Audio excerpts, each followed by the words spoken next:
Previously on He Who Forsakes the Crown. How much do you value your life, Damien Kyrie? How did he get out? Please stop this!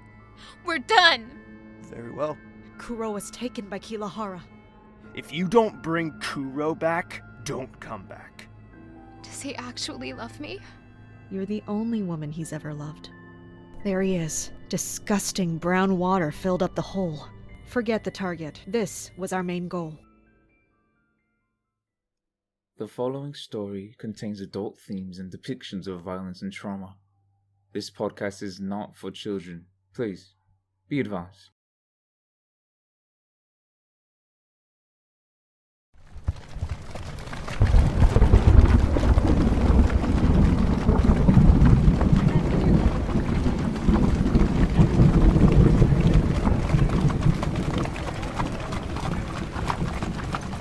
Summer storms were never very common in Dew Point, so I was a bit confused when thunder clapped and lightning struck. Heavy water poured from the sky, soaking my hair and clothing. The path was getting more difficult to traverse as it grew muddier with each moment. I was lucky.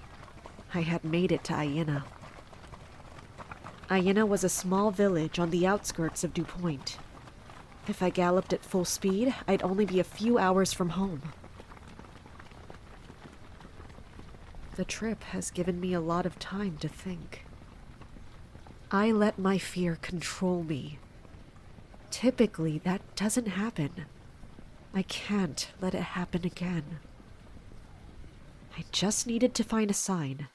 I saw a familiar head of silvery pink hair. She leaned against the exterior of an inn, staring up into the sky, the rain falling into her outstretched hand. I led my horse to rest, approaching Leah.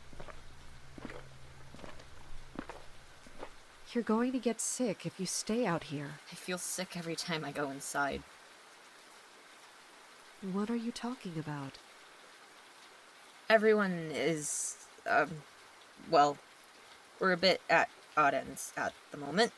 Are you serious? There are more important matters right now. It's not my fault. There is bound to be some infighting with everything going on. It doesn't matter anyways. Get inside. We'll need to get back on the road before dawn. The storm isn't going to let up before dawn. Then we ride through the storm. We can't do that. It's nothing we haven't done before. Sayoko, we can't. We should go inside. They've only got 2 available rooms here. We rented them both for the night. Why? Let's sit. Tell me what happened. It's Kuro. He can't stand water. What? He'll try to tell you he's fine. He'll even crack a joke or two, but he's been terrified of water the entire time. He won't drink, let alone eat anything. If you leave him alone, he'll just stare off. When we had to cross the sea to Balsina, we were loading the boat and he panicked Sayoko. He started to lash out, then said we were trying to kill him. He tried to destroy the boat. So Catalina had to put him to sleep. It was horrible to watch. She could barely use her powers, so it took a minute or two, and the entire time he was just begging her not to do it. I told her to stop. I thought perhaps there was a better way around it, but they argued with me. They said we needed to leave now before the storm hit the sea. It wasn't even a peaceful sleep. He just kept tossing and turning. Oh, that's horrible. It's exactly why we can't leave. You heard the prince. We need to be back within 5 days. We're not gods. Everyone is exhausted. We're all safe. He could stand to wait a day or 2. He'll already be upset that we lost the target. Well, I don't know what to tell you. He'll refuse to leave before the storm clears. He's in the room? One of the guys should be with him. They've been switching off. All right. I'll go talk to him. What are you going to say? I don't know. Hey. Get up. Zane, get up. It's 4 in the afternoon. You've been sleeping for the past 6 hours. Zane! Ah! Fuck! Are you awake now? Ah! Dear Minervia, why do you care? You're really giving up. I was sleeping. Answer the question. What do you mean, giving up? Everything. That's it? What do you want me to do, Argus? You want me to face the world? You want me to go on and fight for eternal love? You want me to be king? It's better than laying down and dying. I don't know if you've been paying much attention, but things are not getting better. They never have, and they never will. You're being a coward. Why can't I be a coward? When has stepping up ever worked for me? What am I even working for? A kingdom I'll never have? Don't talk like that. I'll probably be dead before I can take the throne. Not with me around. Great. Then I'll just suffer for eternity. Then maybe suffer the right way and get off of your ass. Suffer the right way? Suffer for something you care about. Suffer for love. I have no love to suffer for. You do. You just don't want to fight for her. Maybe if you actually fought for something in your life, you'd have the motivation to get it done. Fighting is futile. Then fight harder. Fight like you've never fought before. You want eternal love. You want something permanent. Do you want happiness? Fight like you actually care about it. Take a look at yourself. You're being pathetic. I am pathetic. You're not pathetic. You're being pathetic. There's a difference. If Minervia gave up like you, the term eternal love wouldn't exist. But she didn't. And it does. So fight or keep her name out of your mouth.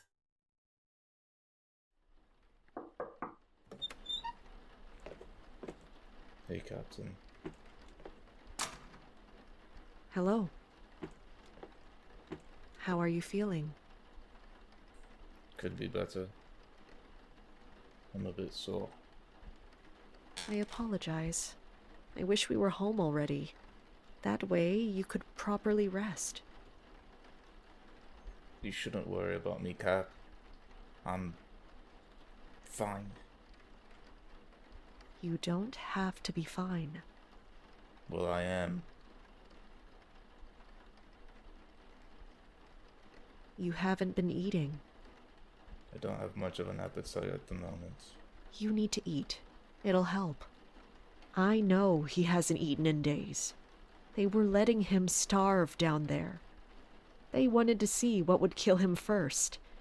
The isolation, the water, the starvation. I'm quite hungry myself. The food down there. Does it look appetizing? I wouldn't know. I haven't gone down. I suppose any warm meal would be better than field rations. Let's go down and have dinner. I don't know, Cap. I think I'll sit this one out. You're going to make me eat alone? I'll make the others uncomfortable. That's not true. It is. They're treating me like I'm made of porcelain. Every time they look at me, it's just pity in their eyes. I think you'll have to excuse them. Even after all of these years, we've never dealt with a situation like this. They're just worried. That's all. It's out of love. I don't like it. You should voice that to them. They'll listen.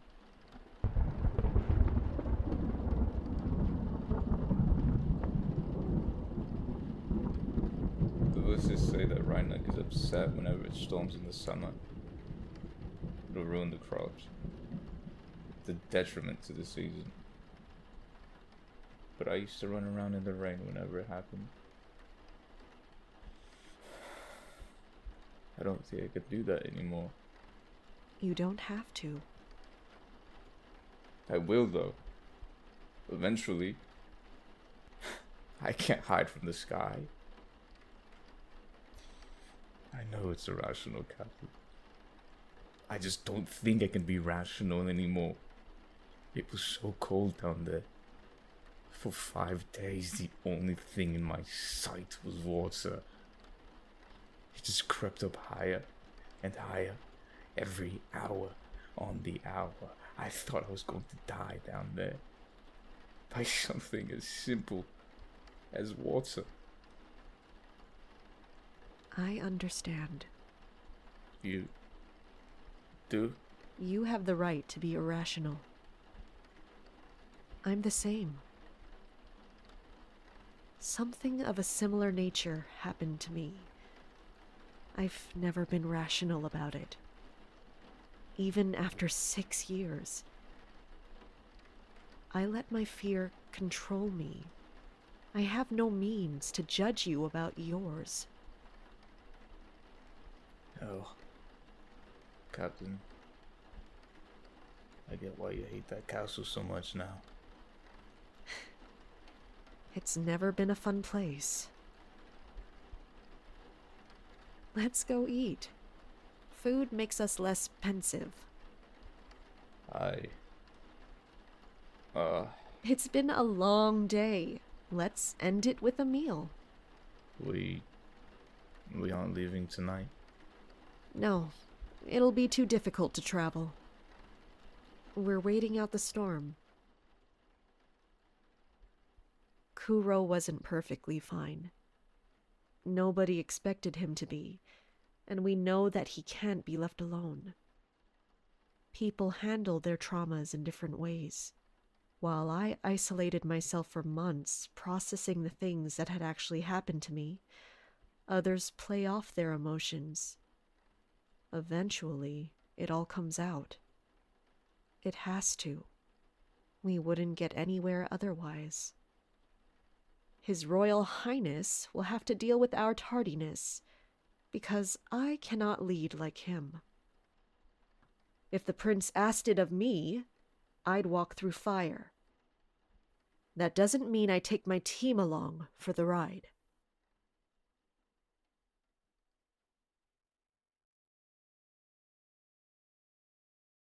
If there's one thing that I always forget, it's the summer storms.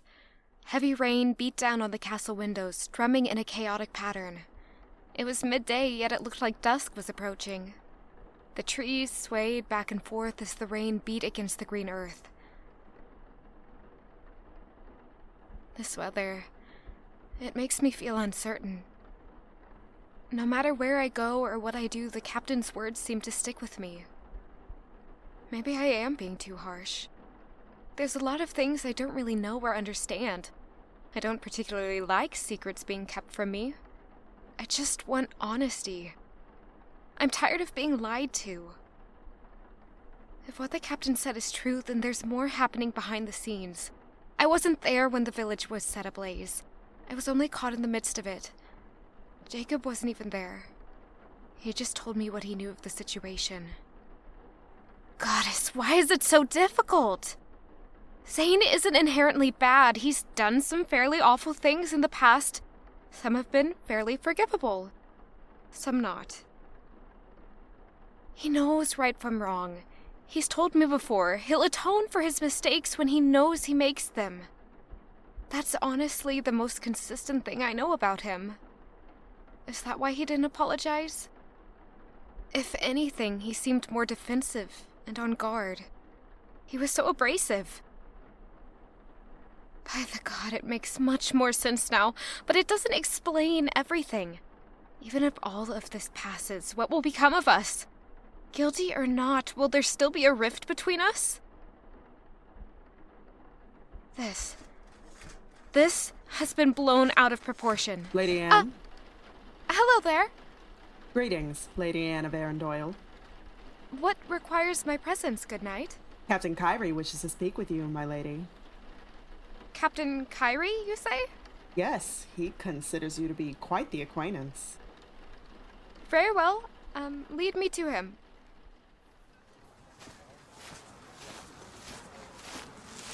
The rain had settled for a bit, the sky still an ashen gray. More rain was to come, and I don't think it'll let up anytime soon. Before I knew it, I was in an area surrounded by guards. Some faces looked young, some looked old. It was a very strange assortment of people in one area. Is this the Southern Guard Academy of DuPoint? You're correct, my lady. As I made my way into the building, many of the new recruits lined up, bowing to me. Why are they— Respect, my lady. Thank you. Lady Anne. Captain Kyrie. His face was still a bit bruised, but he was healing up nicely. Captain Kyrie! It's so good to see you in good health. As am I. Thank you, Lieutenant. That will be all. In all honesty, I don't know what to expect. I barely said a sentence to this man, yet he treats me like a friend. Another thing I don't understand.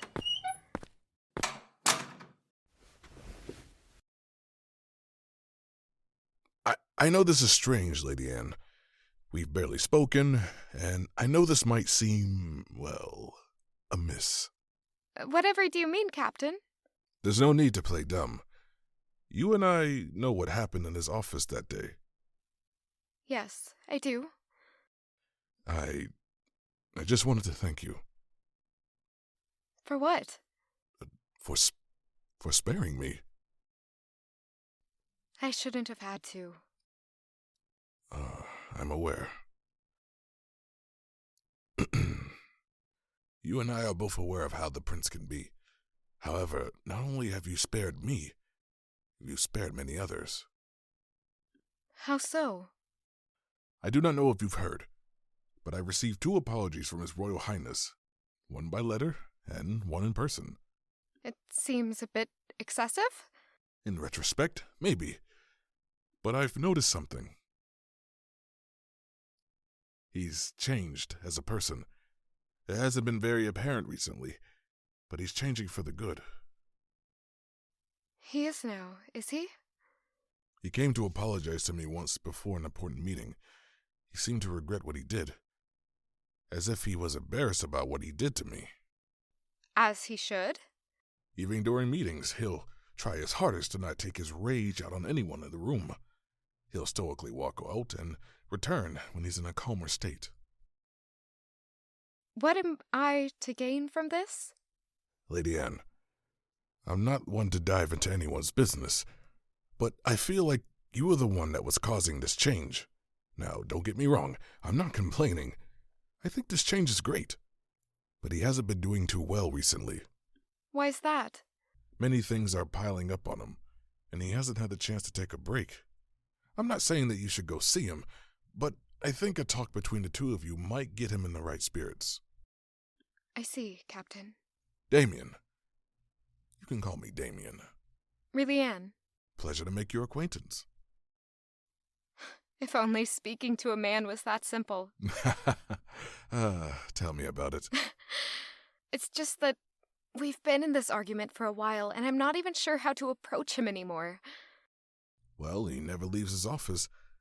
It just takes courage to go in there. Damien. Yes, really, Anne? Do you think that Prince Zane is capable of owning up to his actions? Well, believe it or not, yes. I think he's fully capable. He can be a bit of a stubborn mule sometimes, but he'll always take accountability for when he's in the wrong. Hell, have you seen how he runs this country? How does he run the country? All of his father's sins, he takes as his own. He'll bear the torment of the people to make life easier for everyone else. He's not a tyrant. He never has been. He just has a terrible temper. Now, politically, I can't recall a single time where he's done something for himself. Everything he's done has been for the improvement of Dew Point. If him taking the blame for everything can return this place back to its glory days, he'll do it without hesitation.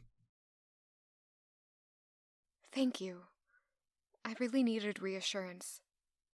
I know I'm not a mercenary or someone from a powerful family, but I can tell you one thing. I'm listening. If there's something on your mind, seek it out.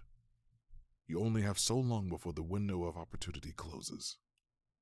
Thank you, Captain Kyrie. Not a problem, Lady Anne. If you ever need anything from me, look for a royal guard with a navy blue handkerchief around their neck. Would that be you by any chance? No, it would be one of my lieutenants. They'll guide you in my direction. I'll make sure to remember that. Please do. The lieutenant stood by the door, ready to escort me back to the castle. I took a mental note of the handkerchief that she wore. Navy blue base, gold outline.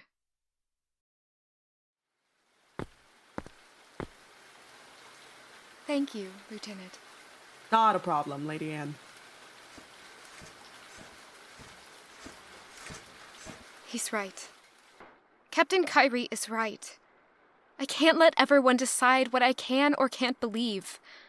I need to jump on this opportunity before it's too late. I will not hold any bias, nor will I hold any animosity. I won't let the thoughts of others cloud my decisions. If he's the man I truly met before, he'd be willing to tell me the truth.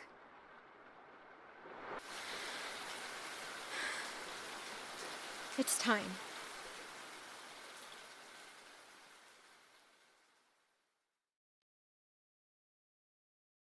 Hey there. You are listening to episode 21 of He Who Forsakes the Crown. It's actually raining right now, so please excuse any rain noises.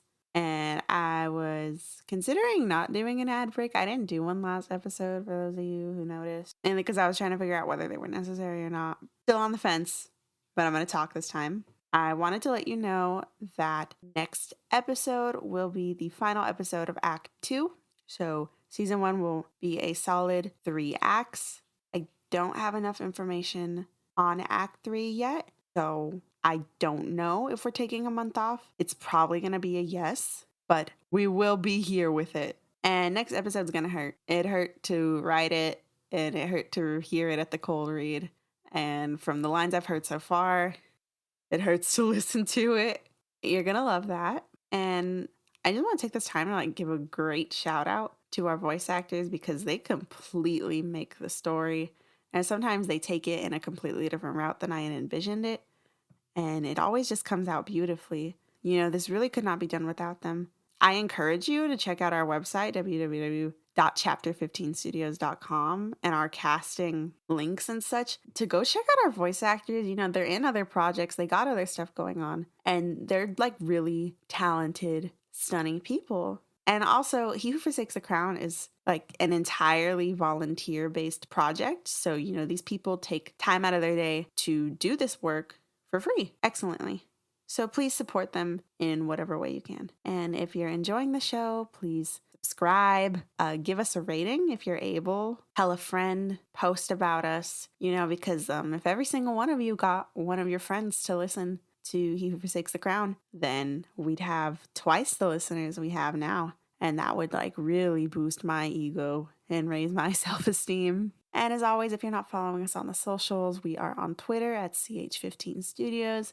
We are on Instagram at Chapter 15 Studios. We're on Tumblr too, but I don't really check it that often. And we're on TikTok with Chapter 15 Studios. The TikTok is stupid. That's all I have to say. Happy March. Let's hope spring is a good season and very fruitful. I hope you enjoyed the rest of the episode. Bye-bye.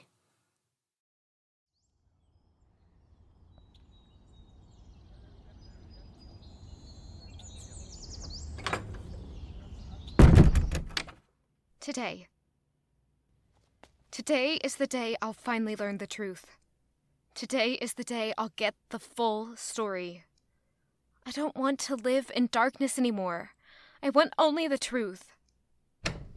He needs to understand that I'm coming under terms of business. Zane has a tendency to read someone based on their appearance. I wanted to appear serious, but soft. Perhaps nothing warm.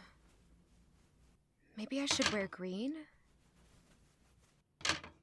I feel anxious, but it's what has to be done. I can't let one thing plague my thoughts forever. I haven't looked this nice in a while. I must make peace.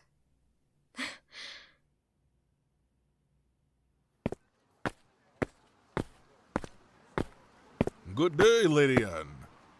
Oh, Captain Kyrie! How are you feeling? Quite all right. Security has been tightened recently.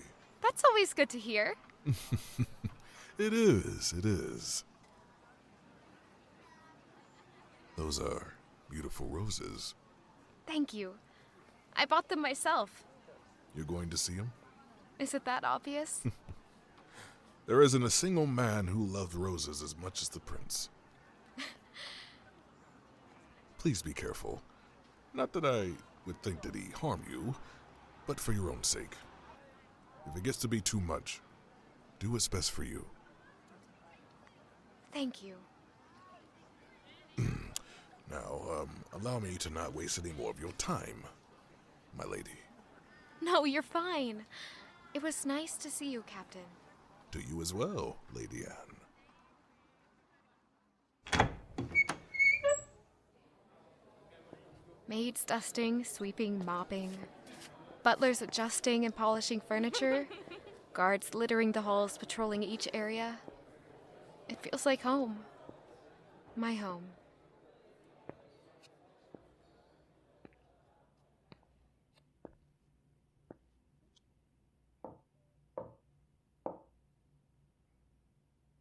No response. No response. No response.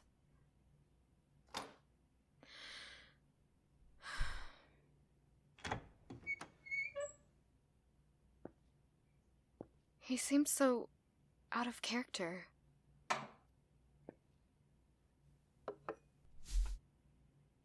Is he asleep? What are you doing here? I've come to talk. Talk? He stared at the roses for a long second. I couldn't tell if he was lost in thought or counting the stems. Can you give me a second? Take your time. Zane picked up his clothes and brought himself to a mirror. He adjusted his clothing to a more proper look, fixing his jacket and putting on his jacket. He combed his fingers through his hair, hoping to fix the mess.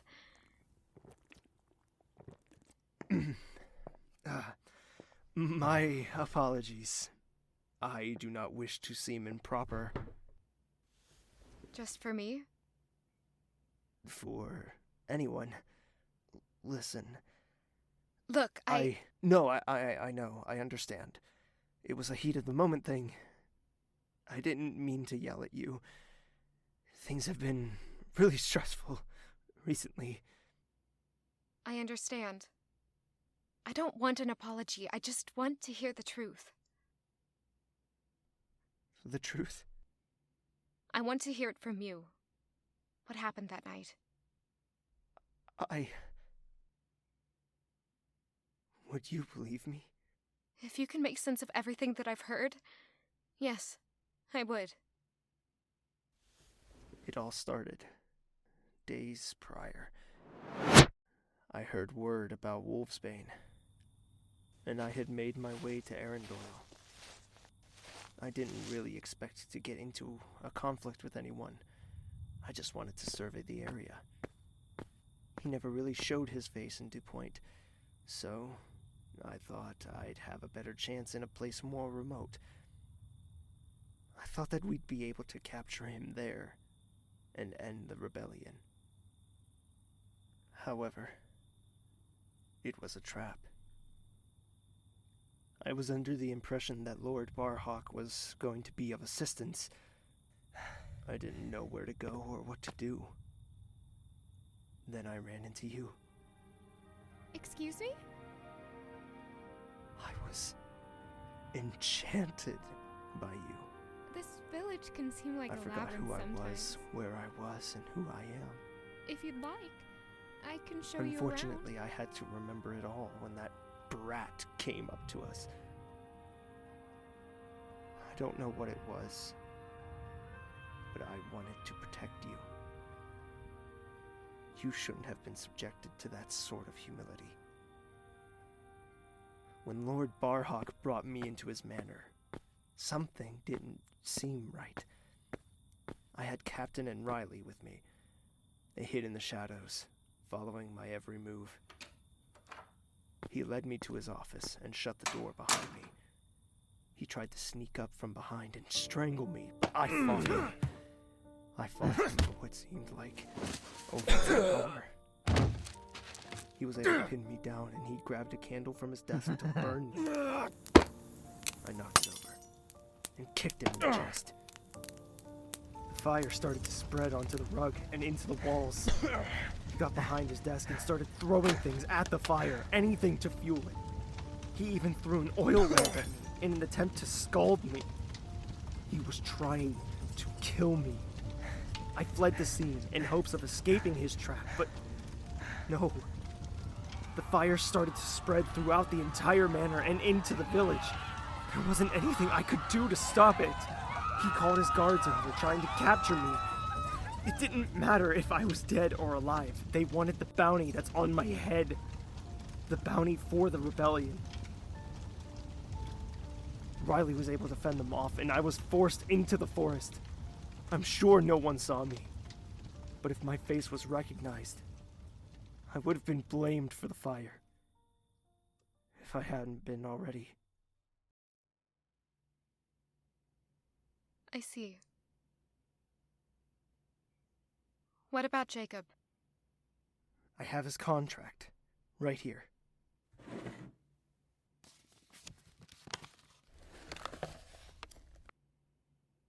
One must not partake within the boundaries of natural life.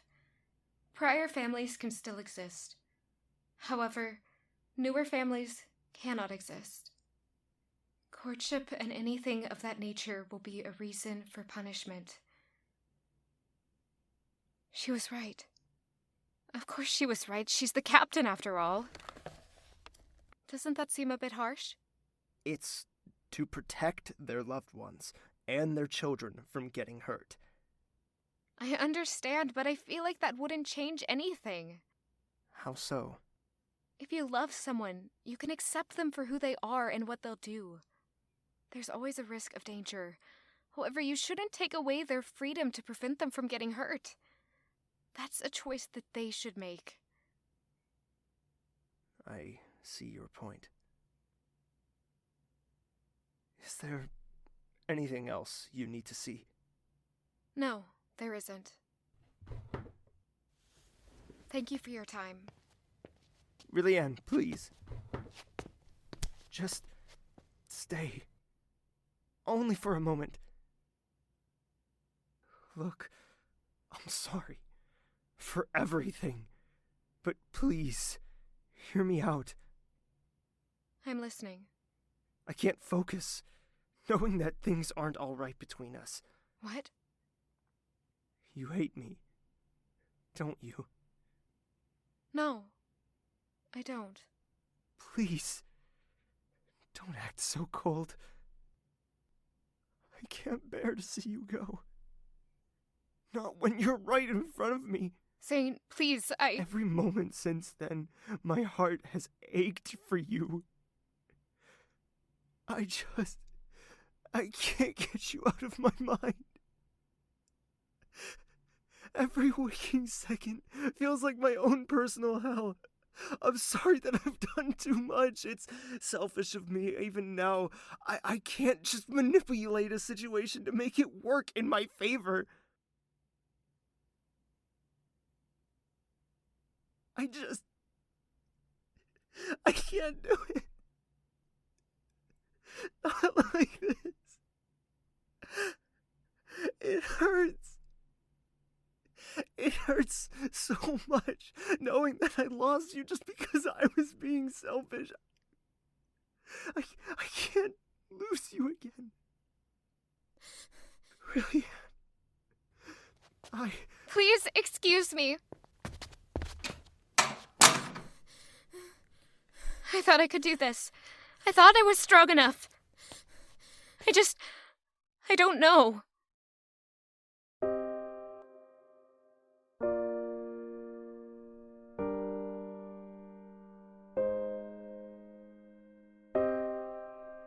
He Who Forsakes the Crown is an audio drama written and produced by Chapter 15 Studios, featuring the amazing vocal performances of Eric Smith as Zane DeMonte, Julia Orsborn as Rillianne Duvan, Chara Lynn as Seoko Kina, Levi Coulter as Leah, Ranger H. Fox as Argus, Rodrigo Tamayo as Kuro, Deshaun Ricks as Damien, and Giselle as the guard. We hope you enjoyed this episode of He Who Forsakes the Crown, and you will hear from us again on April 4th.